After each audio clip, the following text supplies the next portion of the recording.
Hello students, कैसे हैं आप सब लोग। उम्मीद करती हूँ सब अच्छे होंगे और स्वस्थ होंगे। मैं Meena Rana ICT virtual class में आपका स्वागत करती हूँ। स्टूडेंट्स, हम पढ़ रहे हैं क्लास 9 की हिंदी।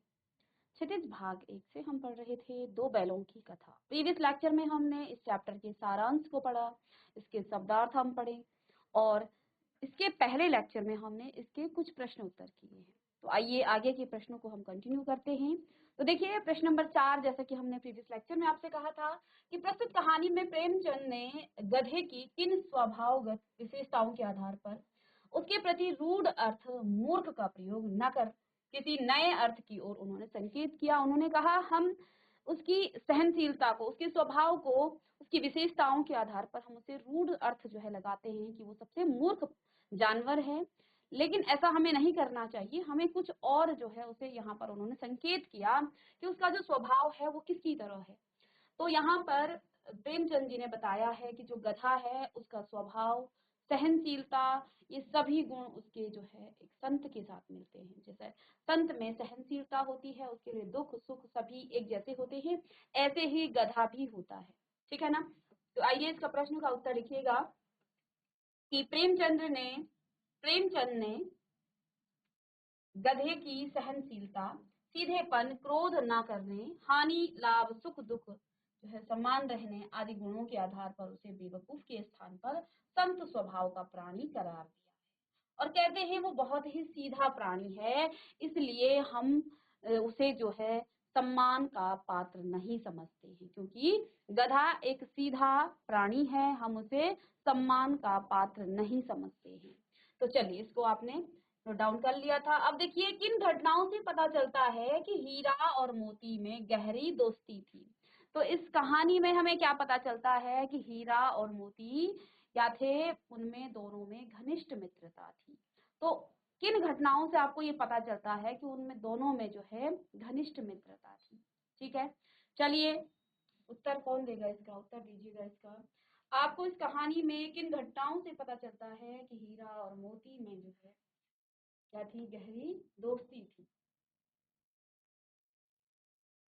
चलिए तो आइए इस प्रश्न का उत्तर। हीरा और मोती दोनों बैलों में गहरी दोस्ती थी। कहानी में कुछ जो है प्रसंगों के माध्यम से ये बात स्पष्ट होती है। ठीक है, सबसे पहले तो दोनों जो है काफी समय तक साथ रहे और इन दोनों में क्या क्या घटनाएं देखने को आपको यहाँ पर, पढ़ने को आपको यहाँ पर मिली। सबसे पहले एक दूसरे को वो चाट कर और सूंघ कर अपना प्रेम प्रकट करते थे। ठीक है, तो दोनों बैल हीरा और मोती एक दूसरे को चाट कर और सूंघ कर क्या करते थे, अपना प्रेम प्रकट करते थे। जब ये दोनों बैल हल या किसमें, गाड़ी में जोत दिए जाते थे, तो दोनों जो है ज्यादा से ज्यादा बोझ स्वयं झेलकर दूसरे को कम बोझ देने की चेष्टा करते थे। और हम इसके विपरीत, हम मनुष्य क्या करते हैं, इसके ऊपर ज्यादा बोझ आए अपने को जो है हम बचा कर चलते हैं। लेकिन हीरा और मोती में ऐसा बिल्कुल भी नहीं था। जब उन दोनों को जो है हल में या गाड़ी में जोता जाता था और उनसे सामान ढोया जाता था, तो दोनों की यही चेष्टा होती, यही इच्छा होती कि ज्यादा से ज्यादा बोझ मुझ पर आए, मेरे दोस्त पर, मेरे मित्र पर ना आए। ठीक है, तो ये दूसरी घटना थी।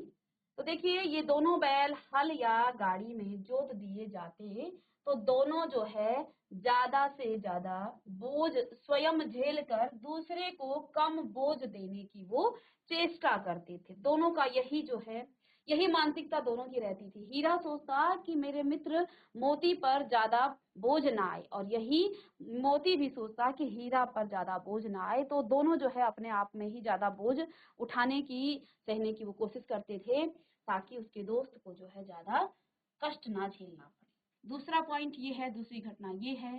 इसके बाद तीसरा देखिए, नाद में खली भूसा पड़ जाने की बात। जब दोनों को नाद में, नाद जहां पर पशुओं को या बैलों को भूसा दिया जाता है तो उनको एक प्रकार से जो है बनाया जाता है, वहां पर भूसा डाला जाता है। तो उसमें जब दोनों मुंह डालते थे, अगर हीरा ने मुंह निकाल दिया तो मोती भी निकाल लेता और अगर मोती ने निकाल दिया तो हीरा भी निकाल लेता। तो नाद में खली भूसा पड़ जाने के बाद दोनों साथ ही नाद में मुंह डालते और साथ ही बैठते थे। एक के मुंह हटा लेने पर दूसरा भी हटा लेता था। तो ये दोनों में मित्रता और घनिष्ठता ही थी। ठीक है, कोई ये नहीं सोचता था कि मैं ज्यादा खाऊं, लेकिन ये दोनों बैल क्या करते थे, यदि एक ने मुंह हटा लिया तो दूसरा भी उस नाद से मुंह हटा लेता था, और जब तक उसने मुंह नहीं डाला तो वो भी नहीं डालते थे। तो तीसरी घटना आपकी ये हो गई। इसके बाद चौथी घटना देखिए, जब कुछ लोगों ने खेत में पकड़ कर ले जाने के लिए दोनों को घेर लिया, तब हीरा निकल गया, परंतु मोती के पकड़े जाने पर वह भी बंधक बनने के लिए स्वयं ही लौट आ गया। पकड़े जाने पर, जाना नहीं, जाने पर वह भी बंधक बनने के लिए स्वयं ही लौट आया। दोनों ही बैल जब गया के घर से भागते हैं तो मटर के खेत में दोनों खाते हैं और वहां पर वो पकड़े जाते हैं। सांड आता है, दोनों ही सांड के साथ बड़ी वीरता के साथ लड़ते हैं और उसे पछाड़ देते हैं। सांड भाग जाता है, लेकिन वो जो है वहां का जो रखवाला है उनके द्वारा पकड़ा जाता है, क्योंकि सांड से लड़ाई करने के बाद मोती जो है दोबारा से उस खेत में चला जाता है, और इतने में वहां का जो रखवाला है खेत का, वो वहां पहुंच जाता है। ठीक है,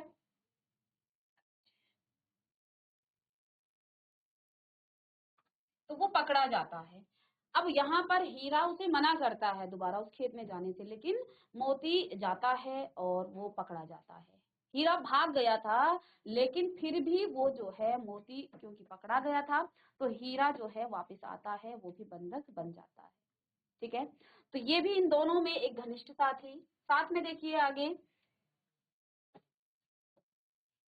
जब वो कांजी हाउस की दीवार के टूटने पर जब हीरा ने भागने से मना कर दिया, तो अवसर होने के बावजूद भी मोती उसे छोड़कर नहीं भागा।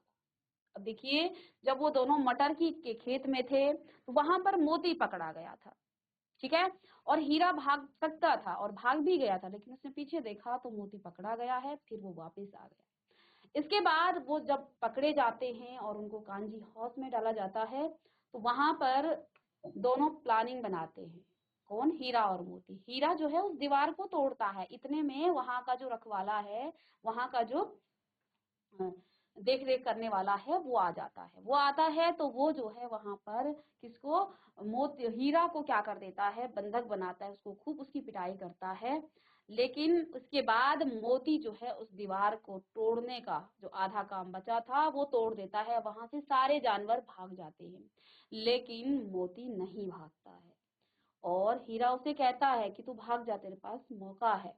तो वो जो है वहां से नहीं भागता है, और दोनों फिर से वहां पर बंधक बनाए जाते हैं। तो देखिए, यहाँ पर ये भी एक घटना है, जब कांजी हाउस में की दीवार के टूटने पर हीरा ने भागने से मना कर दिया, तो अवसर होने के बावजूद भी हीरा ने जो है उसे क्या कर दिया था, भागने से मना कर दिया था। ठीक है, तो उसके पास जो है अवसर था, लेकिन उसके बाद भी मोती उसे छोड़कर नहीं भागा। इस लाइन को आप लिखेंगे कि कांजी हाउस की दीवार के टूटने पर जब हीरा ने मोती को भागने को कहा, है ना, इसको लिखेंगे कि हीरा ने वहां पर जब हीरा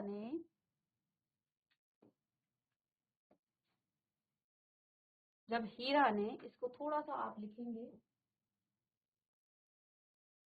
हीरा ने मोती को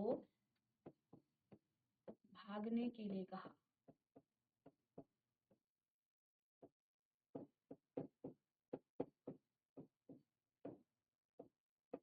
कहा तो तब आप लिखेंगे कि अवसर होने के बावजूद भी मोती जो है उसे छोड़कर नहीं भागा। इस लाइन को थोड़ा ठीक कर लेंगे कि कांजी हाउस की दीवार के टूटने पर जब हीरा ने मोती को भागने के लिए कहा, तो अब इसके बाद ये लाइन छोड़ दीजिए, अवसर होने के बावजूद भी मोती उसे छोड़कर नहीं गया। यहाँ मोती के पास अवसर था, और जब मटर के खेत में थे तो वहां हीरा के पास अवसर था। ठीक है, अब इसके बाद इन दोनों में इतनी घनिष्ठता थी, इतना प्रेम था कि वो एक दूसरे को छोड़ करके नहीं गए। ठीक है, तो एक घटना ये भी है। चलिए तो लिखेंगे, तो अब आप लिखिएगा। तो पहली घटना क्या है, दोनों एक दूसरे को चाट करके और सूंघ करके अपना प्रेम प्रकट करते थे। जब ये दोनों बैल हल या गाड़ी में जोते जाते थे तो दोनों की यही चेष्टा होती कि ज्यादा बोझ उसके ऊपर हो। ठीक है, हीरा और मोती दोनों की यही चेष्टा होती थी कि ज्यादा से ज्यादा बोझ हीरा चाहता कि उसके ऊपर हो और मोती चाहता कि उसी के ऊपर ज्यादा बोझ हो। नाद में जब उनको खली या भूसा दिया जाता था उसके बाद दोनों ही बैल एक दूसरे के मुंह डालने पर ही उसमें मुंह डालते थे। यदि एक ने मुंह निकाल दिया तो दूसरा भी निकाल देता था। ठीक है, दूसरी घटना ये हो गई। तीसरा देखिए, जब कुछ लोगों ने खेत से पकड़कर ले जाने के लिए दोनों को घेर लिया तब हीरा निकल गया, परंतु मोती के पकड़े जाने पर वह भी बंधक बनने के लिए स्वयं ही लौट आया। क्यों लौट आया? क्योंकि वहां पर मोती पकड़ा गया था, तो वो अकेला नहीं भागा। और कांजी हाउस में जब मोती को भागने का अवसर था इसके बावजूद भी मोती नहीं भागा, क्योंकि वहां हीरा बंधा हुआ था मोटी मोटी रस्सियों से। ठीक है, तो ये जो है ये घटनाएं ये प्रकट करती हैं कि इन दोनों बैलों में क्या था, प्रेम था। ठीक है, और इसी के आधार पर हम ये भी कह सकते हैं कि ये दोनों जो है एक दूसरे से इनमें जो है घनिष्ठता थी, भाईचारा था। ठीक है, प्रश्न नंबर 6 लिखिए, लेकिन औरत जात पर सींग चलाना मना है, यह भूल जाते हो। हीरा के इस कथन के माध्यम से स्त्री के प्रति प्रेमचंद्र के दृष्टिकोण को स्पष्ट कीजिए। अब देखिए, ये जो कहानी है ये लेखक प्रेमचंद जी ने लिखी है। उन्होंने यहाँ पर हीरा के माध्यम से, हीरा ने मोती से क्या कहा, जब दोनों जो है बड़े उग्र थे, बड़े क्रोधित थे, क्योंकि वहां उनको जो है सूखा भूसा दिया जा रहा था और जो वो छोटी सी बालिका है उस पर भी वहां पर अत्याचार होते थे, जुल्म होते थे, उसको मारा पीटा जाता था। तो दोनों में जो है ये बात चल रही थी कि इसको क्यों ना मार दिया जाए, लेकिन मोती जो है ये कहता है कि मैं इसको जो है मार दूंगा। लेकिन हीरा जो है समझदार था, वो कहता है कि औरत जात पर सिंग चलाना मना है, यह भूल जाते हो। और हीरा के इस कथन के माध्यम से स्त्री के प्रति यहाँ प्रेमचंद जी के दृष्टिकोण को आपको बताना है कि ये बात जो किसने कही है, हीरा ने कही है कि वो औरत जात पर क्या नहीं करेगा, सिंग नहीं उठाएगा। ठीक है, तो ये जो है प्रेमचंद जी का यहाँ पर क्या दृष्टिकोण है वो आपको स्पष्ट करना है। चलिए,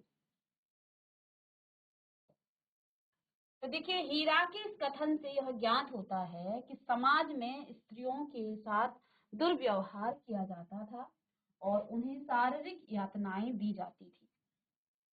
इसलिए समाज में ये नियम बनाए जाते थे कि उन्हें पुरुष समाज शारीरिक दंड न दे। ठीक है, तो यहाँ ये दृष्टिकोण बताता है, लेखक हमें ये बताना चाहते हैं कि आज से कई साल पहले समाज में स्त्रियों के साथ दुर्व्यवहार किया जाता होगा और उन इस अत्याचार से बचने के लिए ये नियम बनाया गया कि स्त्री समाज जो है, पुरुष समाज स्त्री पर जो है शारीरिक दंड नहीं देगा, ये एक नियम बनाया गया। हीरा और मोती भले ही इंसान के प्रतीक हैं, लेकिन इसलिए उनके कथन सभ्य समाज पर लागू होते हैं। असभ्य समाज में स्त्रियों को जो है प्रताड़ना होती रहती है। ठीक है, तो ये आप लिखेंगे यहाँ पर। चलिए, तो हीरा के इस कथन से यह ज्ञात होता है कि समाज में स्त्रियों के साथ दुर्व्यवहार होता था। ठीक है, स्त्रियों के साथ दुर्व्यवहार किया जाता था और उन्हें शारीरिक यातनाएं दी जाती थी। इसलिए समाज में ये नियम बनाए जाते थे कि उन्हें पुरुष समाज द्वारा शारीरिक दंड न दे। हीरा और मोती भले यहाँ इंसान के प्रतीक हैं, इसलिए उनके जो है यहाँ कथन सभ्य समाज पर लागू होते हैं। इन बैलों के माध्यम से ये सभी बातें हमारे समाज के लिए हमारे लिए ये कहा गया है और लेखक हमें ये शिक्षा दे रहे हैं।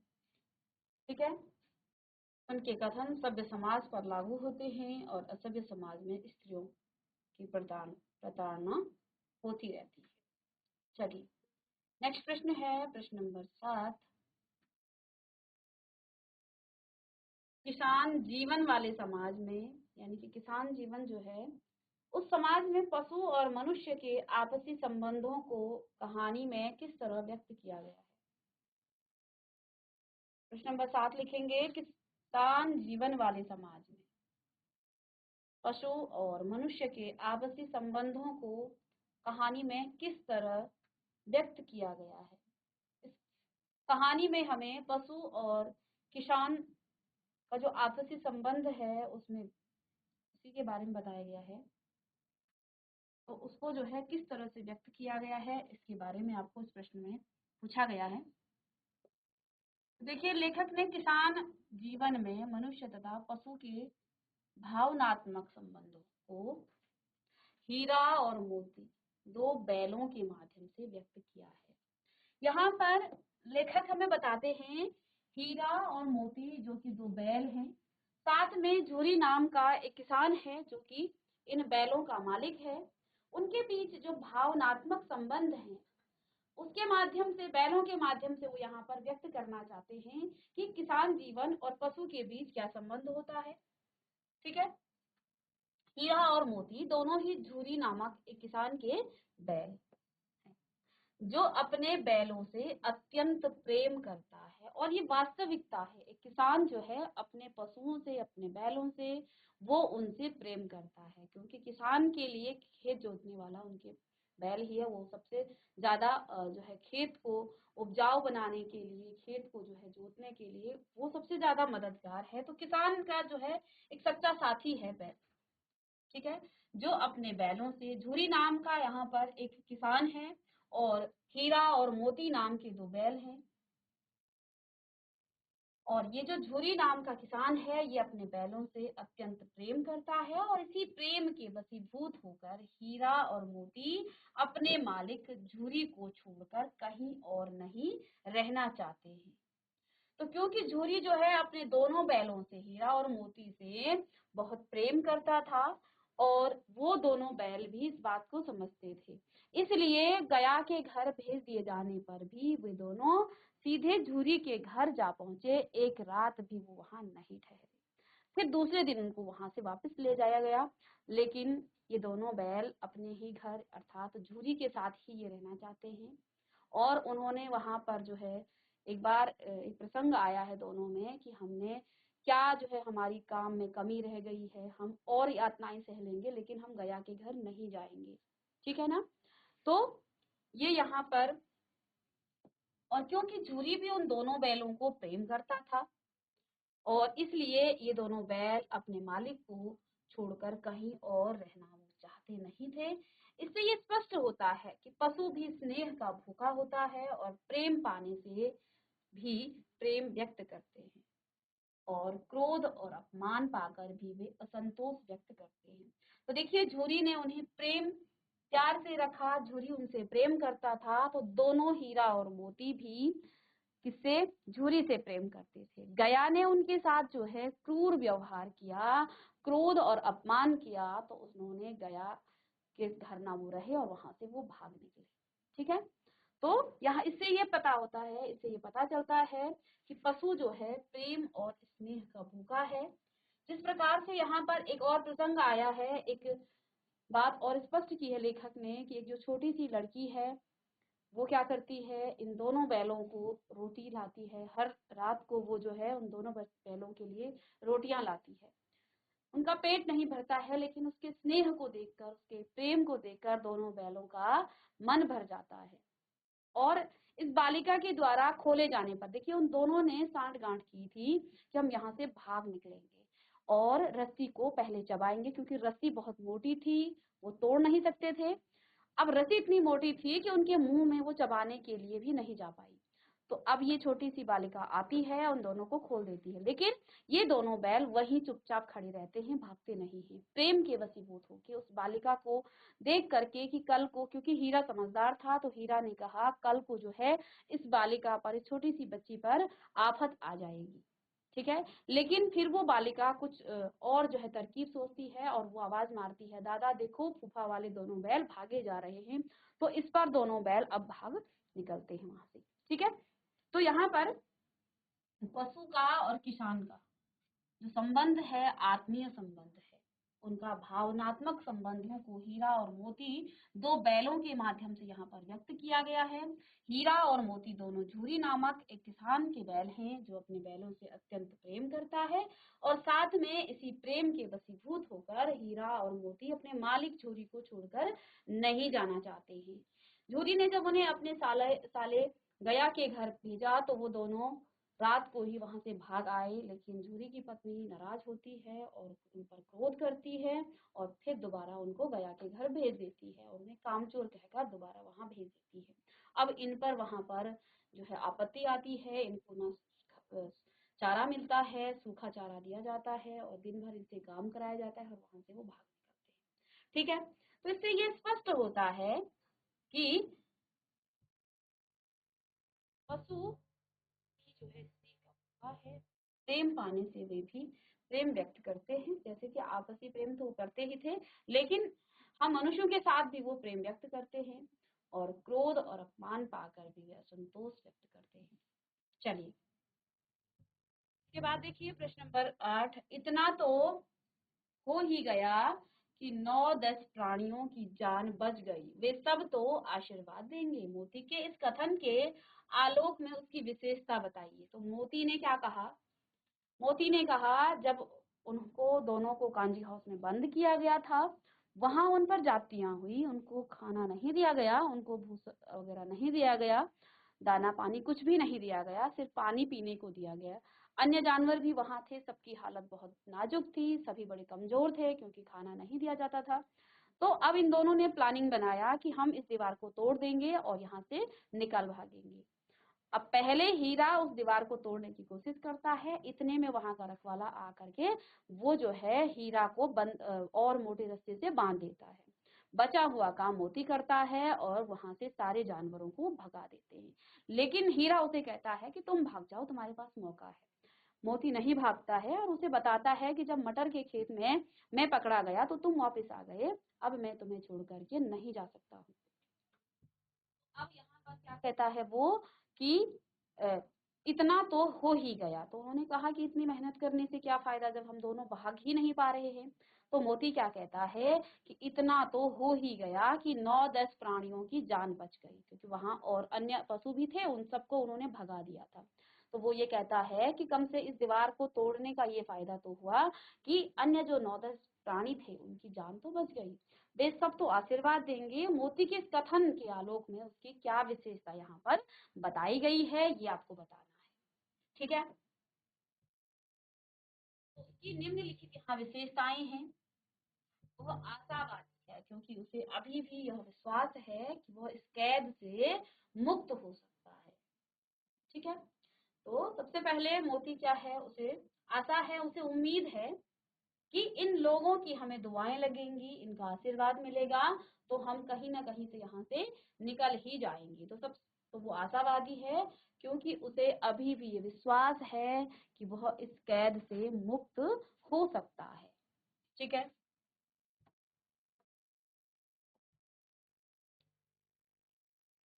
वह स्वार्थी नहीं है, स्वयं भागने के बजाय उसने अन्य सभी जानवरों को सबसे पहले भागने का मौका दिया। और दो गधे तो ऐसे थे कि वो वहां पर पड़े रहे। इन दोनों को जो है मोती ने जबरदस्ती अपने सींगों से भगाया। तो गधे अभी भी कहते हैं कि क्या फायदा, कल को ये फिर हमें पकड़ के ले आएंगे और इसी में हमने जो है फिर से कैद होना है। तो मोती कहता है अभी तो भाग जाओ। तो वो सींग मार मार करके उन दोनों गधों को भी वहां से जबरदस्ती भगा देता है। तो यहाँ उसका जो स्वार्थी नहीं होने का ये स्वभाव भी उसका दिख रहा है, विशेषता मोती की दिख रही है कि उसने जो है स्वयं ना भागकर, वो चाहता तो दीवार उसने तोड़ी थी, मेहनत उसने की थी, वो सबसे पहले भागता, लेकिन उन्होंने सभी जानवरों को वहां से आजाद कर दिया और स्वयं जो है वहां पर फंस गए थे। ठीक है, तो वो आशावादी भी था, उसे विश्वास था कि वो इस कैद से जरूर मुक्त हो जाएगा। फिर वो स्वार्थी नहीं था, स्वयं भागने की वजह उसने अन्य पशुओं को जो है उस कैद से पहले भगाया, जबकि उसके पास पहला मौका था, वो पहले भाग सकता था। चलिए, अब यहाँ पर आपको कुछ लाइनें दे रहे आपको स्पष्ट करना है। और में देखिए, अवश्य ही उसमें कोई ऐसी गुप्त शक्ति थी, उनमें कोई ऐसी गुप्त शक्ति थी जिससे जीवों में श्रेष्ठता का दावा करने वाला मनुष्य वंचित है। इसका आशय स्पष्ट। जब हीरा और मोती दोनों एक दूसरे से बातें करते थे, एक दूसरों के इशारों को वो समझ जाते थे, तो यहाँ लेखक ने क्या कहा, इन दोनों में कुछ ऐसी गुप्त शक्ति है जिससे वो एक दूसरे की बात को समझ जाते थे।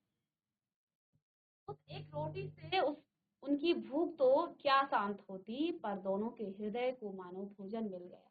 तो छोटी सी जो बालिका थी, वो हर दिन लेके आती थी,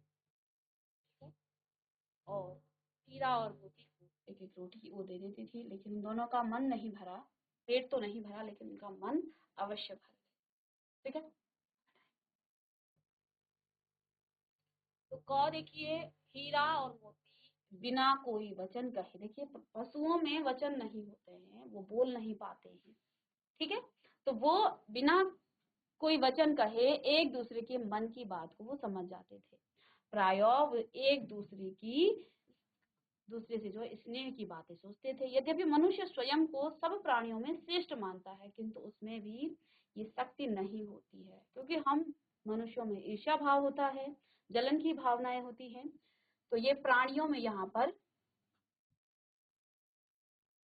स्नेह की भावना है। साथ में देखिए, हीरा और मोती गया के घर बंधे हुए थे, तो गया उनके साथ अपमानपूर्ण व्यवहार कर रहा था, इसलिए वे क्षुब्ध थे। परंतु तभी एक नन्ही लड़की ने उन्हें आकर एक रोटी ला दी। उस रोटी से उनका पेट तो नहीं भर सका, परंतु उसे खाकर उनका हृदय जो है जरूर तृप्त हो गया। उन्होंने बालिका के प्रेम का अनुभव कर लिया और वो प्रसन्न हो उठे, दोनों हीरा और मोती प्रसन्न हो उठे। ठीक है, इसके बाद रचना और अभिव्यक्ति से कुछ प्रश्न हैं। हीरा और मोती ने शोषण के खिलाफ आवाज उठाई, लेकिन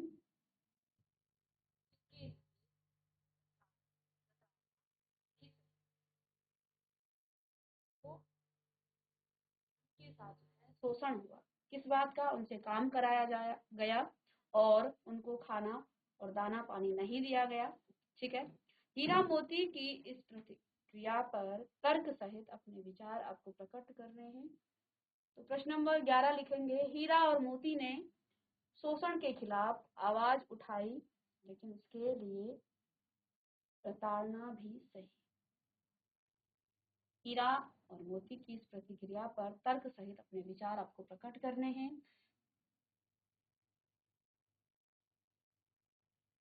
चलिए, हीरा और मोती शोषण के विरुद्ध हैं और वे हर शोषण के विरुद्ध आवाज उठाते रहे। उन्होंने झूरी के साले गया के विरोध किया, सूखी रोटियां और डंडे खाए,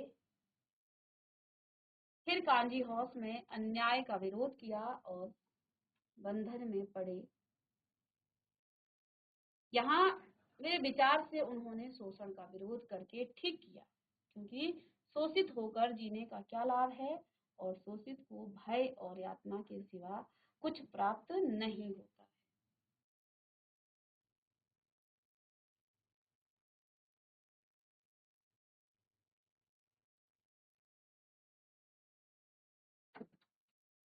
चलिए, तो आगे का एक प्रश्न आप घर से करके लाएंगे। क्या आपको लगता है कि यह कहानी आजादी की कहानी की ओर भी संकेत करती है? तो आप इसको तर्क के साथ बताएंगे क्या ये जो कहानी है ये आजादी की कहानी की ओर भी संकेत करती है? ठीक है, तो मिलते हैं नेक्स्ट लेक्चर में, तब तक के लिए thank you and have a nice day.